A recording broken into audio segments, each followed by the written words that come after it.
We talk a lot about running slow, and in today's video I want to go over why we emphasize this in our programming and why we typically have at least 2 runs a week that give you the time to spend here.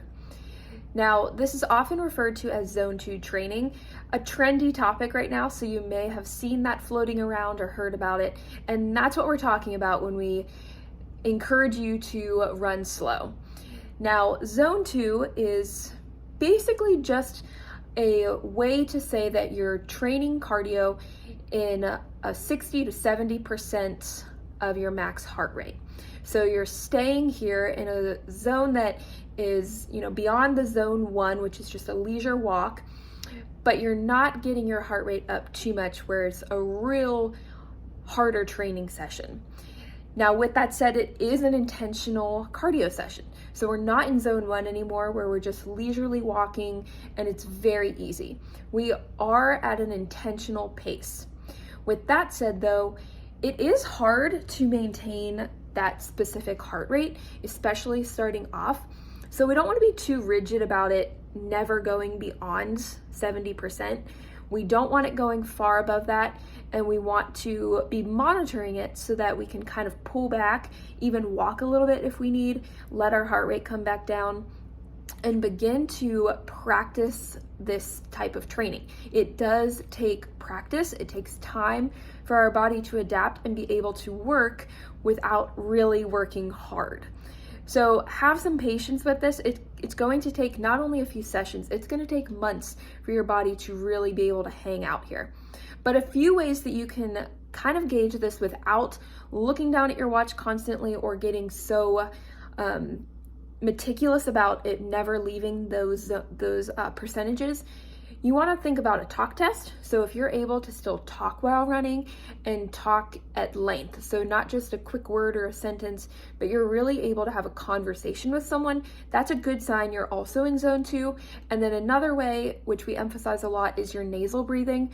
On these easy runs, you don't want to be heavily breathing or gasping for air and really breathing through your mouth.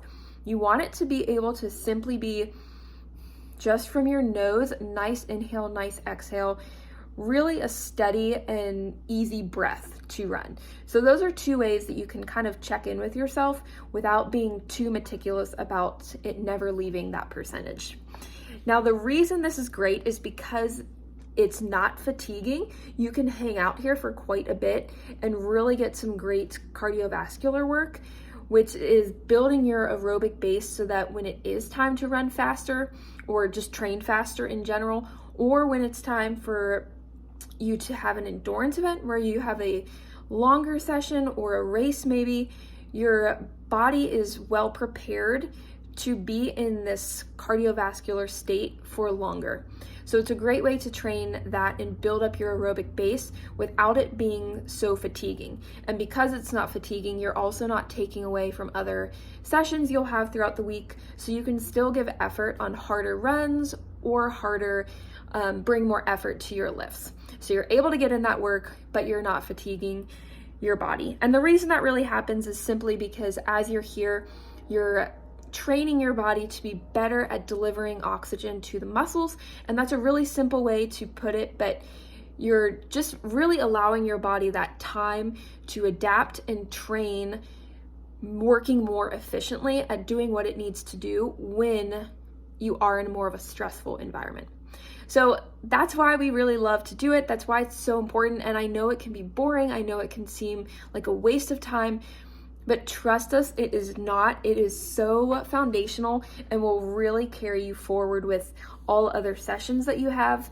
It's a great place to train, a great skill to have, and it does take time. So have patience, find ways to monitor that with you where you are now, and trust the process that it is over time going to get so much better.